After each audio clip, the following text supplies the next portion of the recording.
Mi nombre es Beatriz. Tengo 26 años y soy gemela idéntica de Bárbara. Durante toda nuestra vida, las personas han comentado sobre lo imposible que es distinguirnos, pero nunca imaginé que mi hermana usaría nuestra apariencia idéntica como arma para robar sistemáticamente mi identidad, mi novio y mi vida durante casi 2 años. Bárbara y yo nacimos con apenas 12 minutos de diferencia en Puebla. Nuestros padres siempre dijeron que éramos como 2 gotas de agua, mismo peso, misma altura, mismas facciones, mismo tono de voz. La única manera de distinguirnos era un pequeño lunar que yo tengo en el hombro derecho y que Bárbara no tiene. Durante nuestra infancia, esta similitud física era divertida. Intercambiábamos identidades ocasionalmente para confundir a maestros o para que una de nosotras pudiera evitar exámenes difíciles. Nuestros padres lo veían como travesuras inofensivas de niñas gemelas. Son como una sola persona dividida en 2 cuerpos, solía decir mamá con cariño. Pero a medida que crecimos comencé a notar que Bárbara usaba nuestra similitud de maneras que me hacían sentir incómoda. Si yo recibía cumplidos sobre mi apariencia, ella inmediatamente señalaba que era idéntica. Si yo destacaba en algo en la escuela, ella afirmaba que también podría haberlo logrado porque éramos básicamente la misma persona. ¿Por qué te molesta?, me preguntaba cuando yo expresaba frustración. Somos gemelas, compartimos todo. Durante la adolescencia, esta dinámica se intensificó. Bárbara comenzó a copiar no solo mi apariencia, sino también mis intereses, mis amigos y mis aspiraciones. Si yo me interesaba en la fotografía, súbitamente ella también. Si yo decidía estudiar marketing, ella cambiaba su plan de estudiar psicología para estudiar marketing también. Es normal que las gemelas tengamos gustos similares, decía cuando yo protestaba. A los 20 años, nos mudamos juntas a Ciudad de México para la universidad. Yo había sido aceptada en un programa de marketing en la UNAM, y Bárbara había aplicado al mismo programa en la misma universidad después de cambiar su carrera original. Será divertido estar juntas en la universidad, me dijo. Podemos compartir amigos, estudiar juntas, vivir la experiencia universitaria como hermanas. Durante el primer semestre, las cosas parecían funcionar bien. Compartíamos un apartamento pequeño en la Condesa, estudiábamos juntas y habíamos hecho amigos en común en la universidad. Fue durante el segundo semestre que conocí a Daniel en una clase de estrategias digitales. Era inteligente, divertido y teníamos una química inmediata. Después de semanas de coqueteo en clase, finalmente me invitó a salir. ¿Cómo es?, me preguntó Bárbara cuando le conté sobre Daniel. Es increíble, inteligente, ambicioso y súper guapo. ¿Puedo conocerlo? Por supuesto. Tal vez este fin de semana. Cuando Bárbara conoció a Daniel, fue encantadora y amigable, como siempre era con las personas nuevas en mi vida. Daniel comentó después sobre lo genial que era tener una hermana gemela. Es como tener una versión extra de ti, bromeó. Debe ser divertido. A veces, respondí, aunque algo en su comentario me hizo sentir incómodo. Durante los siguientes meses, Daniel y yo desarrollamos una relación seria. Era mi primer novio realmente importante, y me sentía completamente enamorada. Pasábamos tiempo juntos estudiando, explorando la ciudad y planificando nuestro futuro después de la universidad. Bárbara siempre era bienvenida en nuestras actividades grupales, pero comencé a notar que hacía comentarios extraños cuando Daniel y yo estábamos juntos. Daniel, ¿no te confundes a veces sobre cuál de nosotras es cuál?, le preguntaba de manera juguetona. A veces, admitía Daniel, pero Beatriz tiene una energía diferente. Puedo sentir la diferencia. ¿En serio? ¿Qué clase de diferencia? No sé cómo explicarlo. Solo la conozco. Estos intercambios me hacían sentir incómoda, pero no podía articular exactamente por qué. Después de 6 meses de noviazgo, Daniel me dijo que me amaba.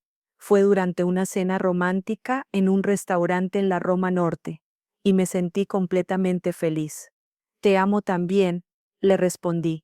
Y realmente lo sentía. Esa noche, cuando llegué a casa, Bárbara me estaba esperando despierta, ¿Cómo estuvo la cena? Increíble. Daniel me dijo que me ama. ¿Y tú? ¿Qué dijiste?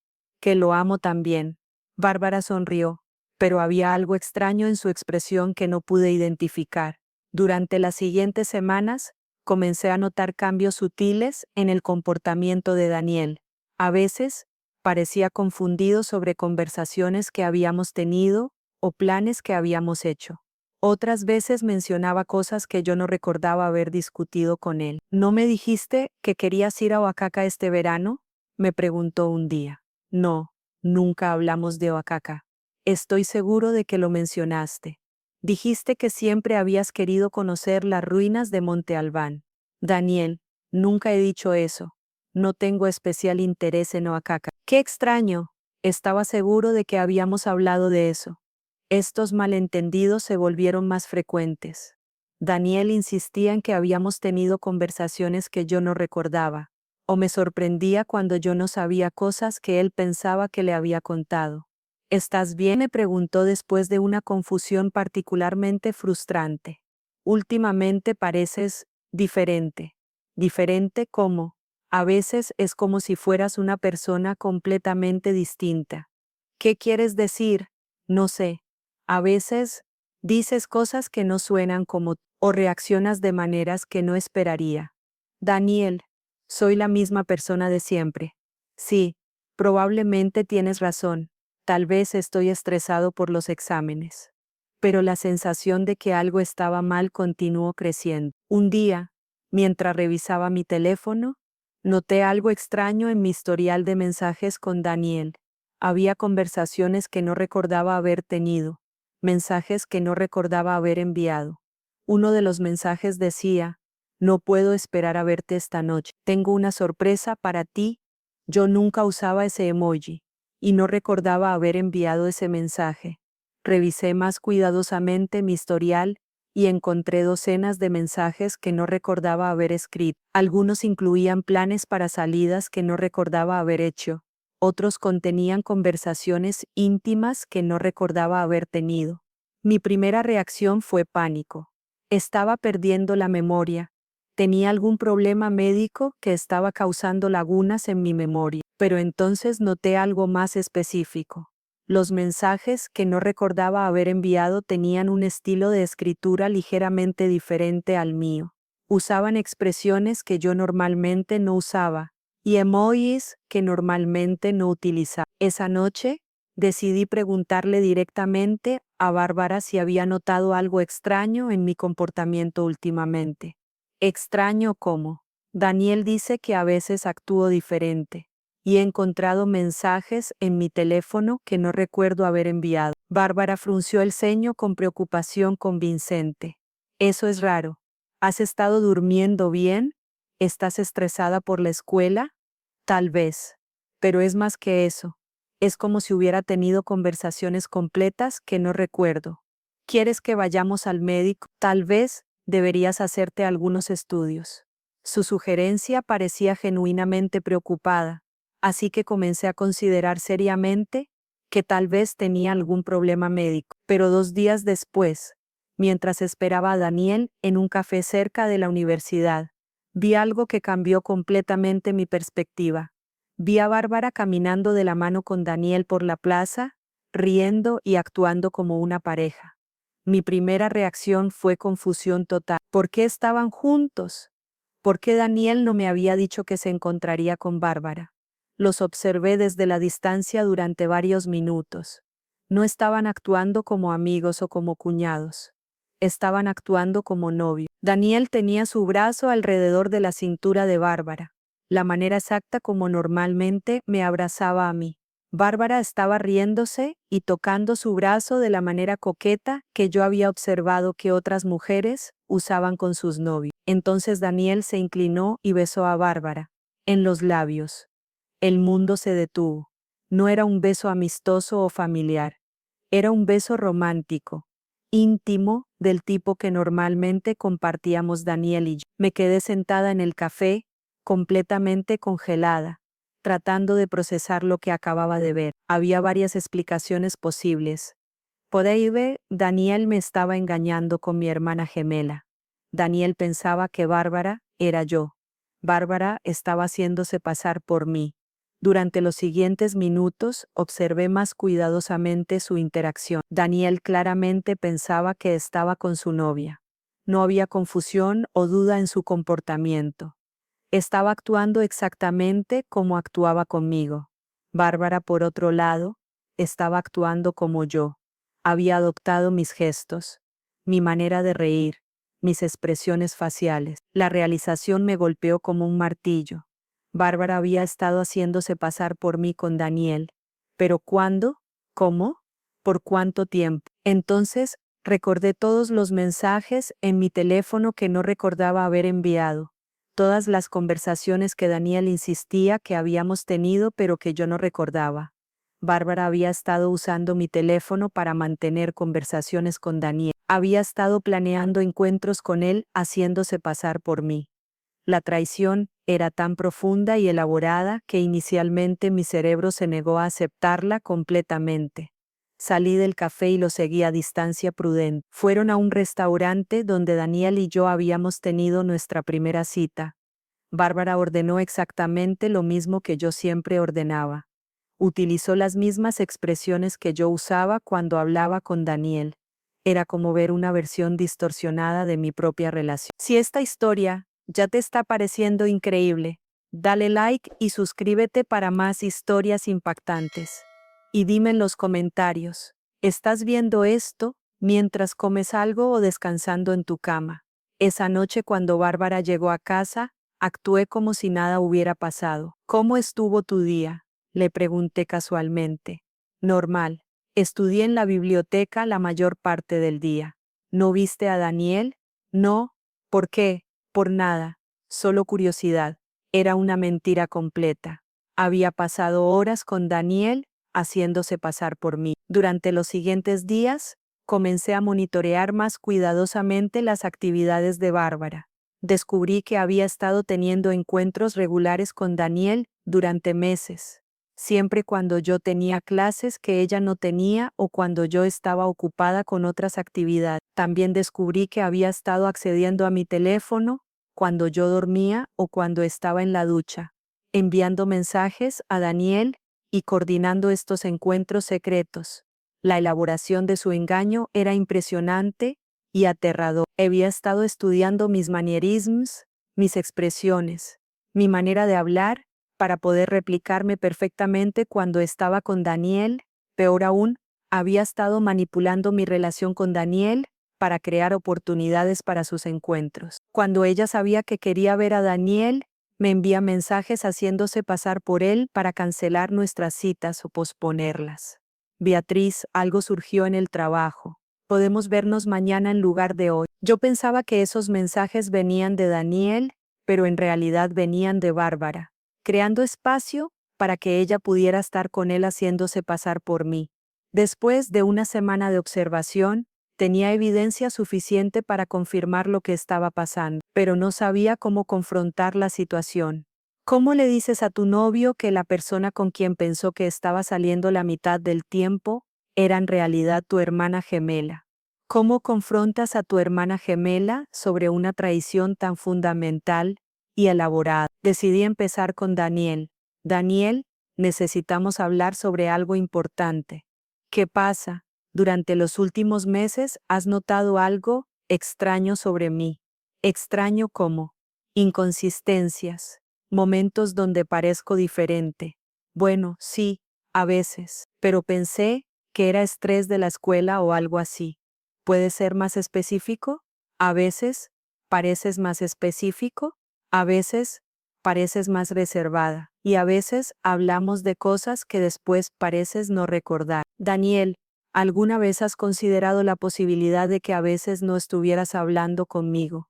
¿De qué hablas? ¿Alguna vez has considerado que podrías haber estado con Bárbara pensando que era yo?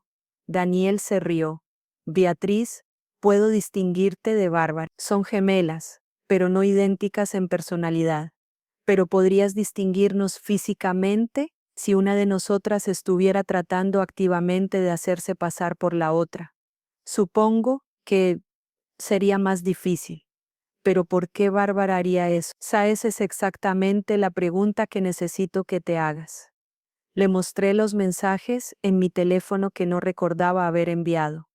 Le expliqué sobre las conversaciones que él insistía que habíamos tenido, pero que yo no recordaba. ¿Estás sugiriendo que Bárbara ha estado haciéndose pasar por ti? Estoy sugiriendo que consideres esa posibilidad. ¿Pero por qué haría eso? No lo sé, pero necesito que prestes atención muy cuidadosa la próxima vez que creas que estás conmigo. Durante la siguiente semana le pedí a Daniel que verificara sutilmente mi identidad durante nuestros encuentros, preguntándome sobre cosas específicas que solo yo sabría. 3 días después, Daniel me llamó completamente conmocionado. Beatriz, necesitas venir aquí ahora mismo. ¿Qué pasó? Bárbara acaba de irse. Pensé que eras tú. Estuvimos juntos durante 2 horas y no me di cuenta hasta que le pregunté sobre la conversación que tuvimos ayer sobre tu trabajo de marketing. No sabía de qué estaba hablando. ¿Qué dijo cuando se dio cuenta de que sabías? Al principio trató de actuar como si realmente fueras tú y yo estaba confundido. Pero cuando insistí, finalmente admitió que era Bárbara. ¿Y qué dijo sobre por qué estaba haciéndose pasar por mí? Dijo que ella me conoció primero. ¿Qué significa eso? Que aparentemente me vio antes que tú en la universidad y se interesó en mí, pero que yo te pedí salir a ti en lugar de a ella. La revelación era incluso peor de lo que había imaginado. No solo había estado robando mi identidad, había estado justificando hacerlo basándose en alguna afirmación de que tenía derecho a Daniel. ¿Qué más dijo? Que había estado tratando de hacer que me enamorara de ella en lugar de ti. ¿Cómo? Haciéndose pasar por ti para que me acostumbrara a estar con ella. Su plan era eventualmente revelar su identidad y convencerme de que realmente la prefería a ella. El nivel de manipulación era abrumador. Bárbara no solo había estado robando mi identidad, había estado tratando de robar mi relación sistemáticamente. Esa noche, confronté a Bárbara directamente. Bárbara, necesitamos hablar. ¿Sobre qué? Sobre Daniel. Su expresión cambió inmediatamente. ¿Qué sobre Daniel? Sobre el hecho de que has estado haciéndose pasar por mí para estar con él. No sé de qué hablas. Bárbara, él ya me contó todo. Hubo una pausa larga. Entonces su expresión cambió de fingida inocencia a desafío. ¿Y qué si lo hice? ¿Cómo puedes preguntarme y qué si lo hiciste? Robaste mi identidad. Robaste mi novio. Yo lo vi primero, gritó. Yo me interesé en él antes que tú, pero él me pidió salir a mí, solo porque no sabía que yo existía. Bárbara, tú estabas en la misma clase. Él sabía que existías, pero no me conocía realmente. Eso no te da derecho a robar mi identidad. Yo soy la que él realmente ama, gritó. Cuando está conmigo pensando que soy tú, es más feliz, más relajado, más enamorado. Bárbara, él está enamorado de mí, no de ti, de mí. Está enamorado de la mejor versión de ti, que soy yo. La lógica distorsionada de su argumento me dejó sin palabras. En su mente, había mejorado mi relación con Daniel siendo una mejor versión de mí. ¿Por cuánto tiempo has estado haciendo esto? Desde hace 4 meses. 4 meses. Bárbara, has estado viviendo una doble vida durante 4 meses. No es una doble vida, es mi vida. Él debería haber sido mi novio desde el principio, pero no lo es. Es mi novio, solo en papel. En realidad, ha estado enamorándose de mí. Ha estado enamorándose de alguien que pensaba que era yo. La diferencia no importa. Por supuesto que importa.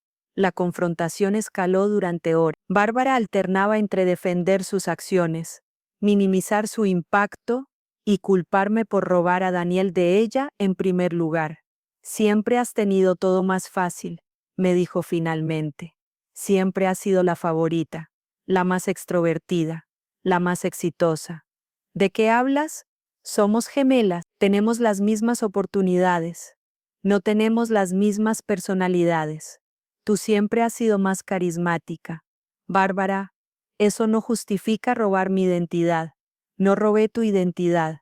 Usé mi derecho como gemela idéntica. No tienes derecho como gemela idéntica de hacerte pasar por mí. Físicamente somos la misma persona. No somos la misma persona. Somos dos personas diferentes que se parecen. Al final de la confrontación, Bárbara no mostró remordimiento real sobre lo que había hecho. En su mente había sido justificado porque ella merecía tener una relación con Daniel tanto como yo. Los días siguientes fueron caóticos. Daniel estaba completamente conmocionado por el alcance de la manipulación. Durante meses había estado teniendo dos relaciones diferentes sin saberlo. Una conmigo y otra con Bárbara haciéndose pasar por mí. ¿Cómo puedo confiar en mis propias percepciones ahora?, me preguntó. Durante meses pensé que conocía a mi novia, pero resulta que la mitad del tiempo estaba con una persona completamente diferente. Daniel, no es tu culpa. Es imposible que hubiera sabido. Pero ¿cómo sé que realmente te conozco? ¿Cómo sé que la persona de quien me enamoré eres realmente tú y no alguna versión híbrida de ustedes dos? Era una pregunta válida y devastadora.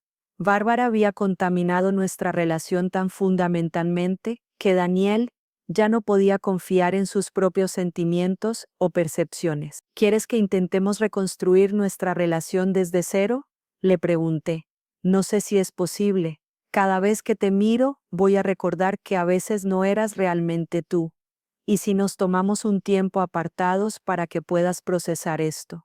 Creo que necesito eso. La decisión de separarnos temporalmente fue devastadora pero necesaria. Daniel necesitaba tiempo para procesar la manipulación y determinar qué sentimientos eran reales y cuáles habían sido manufacturados por Bárbara.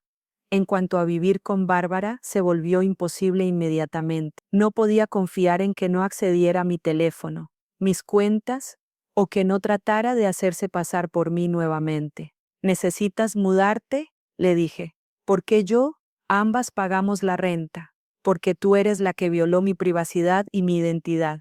Eso es injusto, Bárbara. ¿Realmente crees que puedo vivir contigo después de lo que hiciste? Fue solo una confusión romántica. No fue una confusión, fue manipulación sistemática y robo de identidad. Eres dramática, Bárbara. Accediste a mi teléfono sin permiso. Te hiciste pasar por mí durante meses. Y trataste de robar mi novio.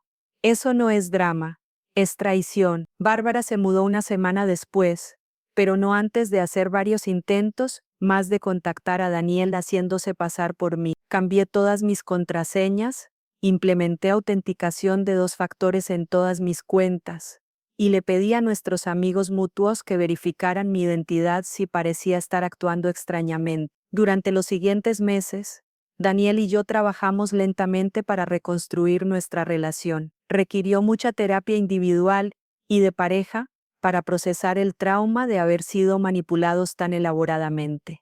¿Cómo puedo estar seguro de que realmente eres tú?, me preguntó Daniel durante una de nuestras primeras citas después de la separación. Pregúntame sobre cosas que solo yo sabría. Sobre nuestra primera cita, sobre conversaciones específicas que tuvimos, sobre mis miedos y sueños que nunca le conté a Bárbara. ¿Y cómo sé que no le contaste esas cosas a Bárbara? Porque a partir de ahora voy a ser completamente transparente contigo sobre cualquier contacto que tenga con ella. La reconstrucción fue lenta pero exitosa. Establecimos protocolos para verificar mi identidad. Compartí detalles íntimos sobre mi vida que Bárbara no conocía. Y trabajamos juntos para reconocer las diferencias sutiles entre nosotras. 6 meses después de descubrir la manipulación de Bárbara, Daniel y yo habíamos reconstruido una relación incluso más fuerte que antes. La experiencia nos había forzado a comunicarnos de maneras más profundas y honestas. ¿Alguna vez lamentas haber descubierto lo que Bárbara estaba haciendo?, me preguntó Daniel. No, respondí sin dudar. Prefiero una relación basada en verdad incluso si es más difícil.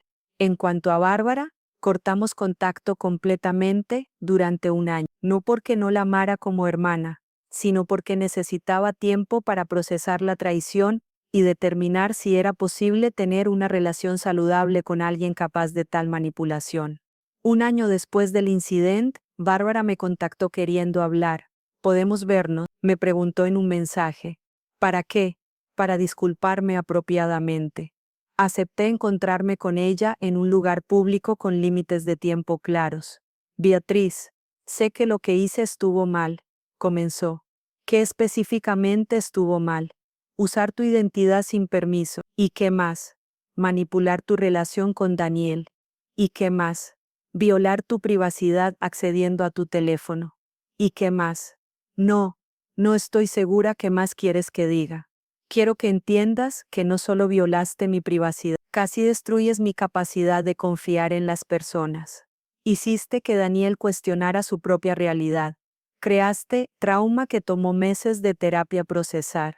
No era mi intención causar tanto daño. ¿Cuál era tu intención? Quería tener lo que tú tenías. ¿Y por qué no intentaste conseguir tu propia relación en lugar de robar la mía? Porque siempre he sentido que vivo en tu sombra. Bárbara, somos gemelas. No hay sombra. Tenemos las mismas oportunidades. Pero tú siempre has sido mejor en socializar, más carismática. Esas son habilidades que se pueden desarrollar, no justifican robar la identidad de alguien. Lo sé ahora. ¿Lo sabes?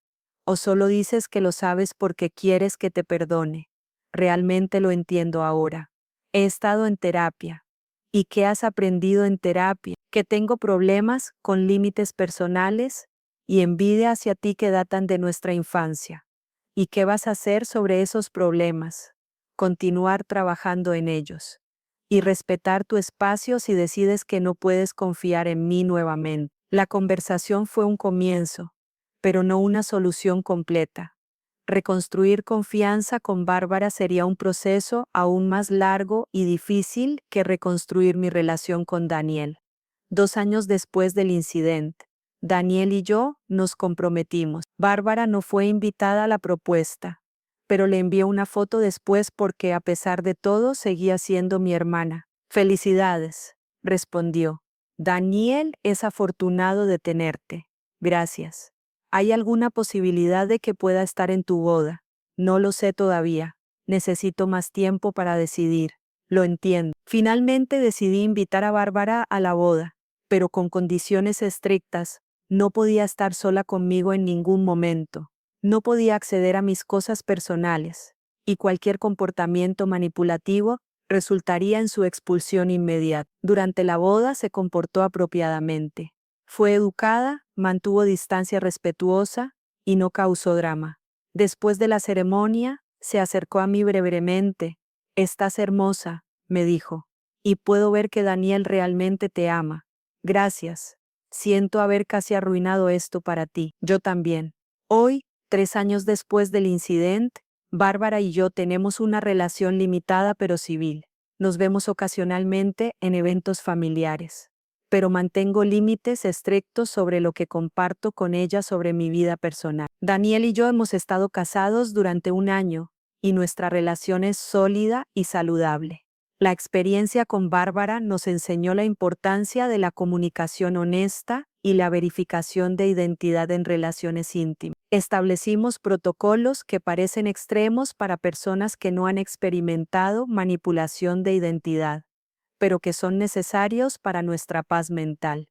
Daniel siempre verifica sutilmente mi identidad preguntándome sobre detalles específicos que solo yo conocería. Yo comparto abiertamente mi ubicación cuando salgo sola para que Daniel sepa que no hay posibilidad de que Bárbara se haga pasar por mí. La experiencia también me llevó a establecer mi propio negocio de consultoría en seguridad digital personal, especializándome en ayudar a personas que han sido víctimas de robo de identidad familiar o manipulación por gemelos.